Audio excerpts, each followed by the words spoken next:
তুমি টাকার পেছনে এত কেন ছোট? এত কেন টাকা, টাকা করো সারাক্ষণ? আর নিজে তো একটু রেস্ট নিতে পারো? তো এই গল্পই তোমাদের সাথে আজকে শেয়ার করব। হ্যালো সবাইকে, গুড মর্নিং। কেমন আছো? আশা করছি সবাই অনেক, অনেক ভালো আছো, সুস্থ আছো। দেখো আমাদের প্রত্যেকের জীবনের না গল্পটা আলাদা, লড়াই আলাদা। কিন্তু প্রত্যেকেই আমরা যেহেতু পৃথিবীতে এসেছি তাই সবাইকে লড়াই করেই বাঁচতে হয়। আর আমার লড়াইটা তোমাদের সবার থেকে একটু আলাদা, হয়তো আমার থেকেও অনেক কঠিন জীবন কারো না কারো নিশ্চয়ই রয়েছে।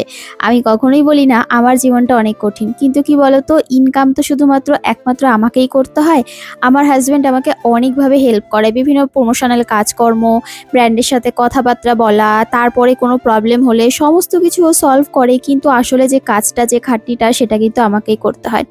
আর টাকা টাকা না করলে আমরা কি করে বাঁচবো বলো তো? টাকা তো করতেই হবে। অনেক খরচা সংসারের পেছনে করতে হয়। আর বিশেষ করে বরের ওষুধপত্র, তারপরে মেয়ের স্কুল, সমস্ত কিছু দিয়ে না অনেকটাই খরচা বেরিয়ে যায় মাস গেলে, তোমাদেরকে বলে বোঝাতে পারবো না। তা বলি কি সুখী নই? অবশ্যই ভালো আছি, সুখে আছি তোমাদের আশীর্বাদে, খেয়ে পড়ে ভগবানের আশীর্বাদে যেইটুকুনি তিনি মাথায় হাত রেখেছেন, ভালো থাকার চেষ্টা করছি। চলো আজকের দিনের গল্পে ফেরা যাক। এই ছিল তোমাদের প্রশ্নের উত্তর। তাই নিজের জন্য আর সময় বের করার হয় না। আর এই দেখো আমাদের এই গাছটায় ভরে ভরে কত ফুল এসেছে, কি ভালো লাগছে না দেখতে। আমার না এরকম ছাদ বাগান পরিপূর্ণ থাকবে, ফুল ফল সবজি পুরো ভর্তি থাকবে, খুব ভালো লাগে। ভোরবেলা উঠেছি, ভোরবেলা উঠে অনেক কাজকর্ম সেরে নিয়েছি, বরের স্নানও হয়ে গেছে। আর এবার আমি দেখো ঠাকুর পুজো দিয়ে দিচ্ছি সকাল সকাল। তো ঠাকুর পুজো করে তারপরে কিন্তু এদিকে একটু চা খাবো, আর তারপরে তো সংসারের বাকি কাজকর্ম রয়েছে, সেগুলো তো করতেই হবে। আরও অনেক কাজ রয়েছে, সকালের এইটুকুনি কাজ হলেই সেটা কাজ নয়, তাই না বলো? হ্যাঁ, এই কাজটা তো একটু বড় কাজই, তবে রান্না বান্না রয়েছে, খাওয়ানো রয়েছে, বরকে টাইম টু টাইম ওষুধ দেওয়া রয়েছে, এগুলো তো রয়েছে।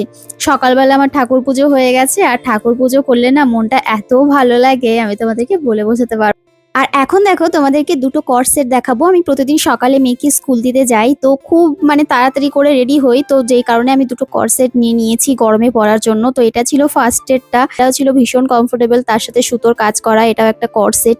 দুটোর লিঙ্কই কিন্তু ফার্স্ট কমেন্টে দেওয়া থাকবে। যারা ইউটিউব থেকে দেখছো তারা এই দুটোর লিঙ্ক, দুটো ড্রেসের লিঙ্ক কমিউনিটি পোস্টে পাবে।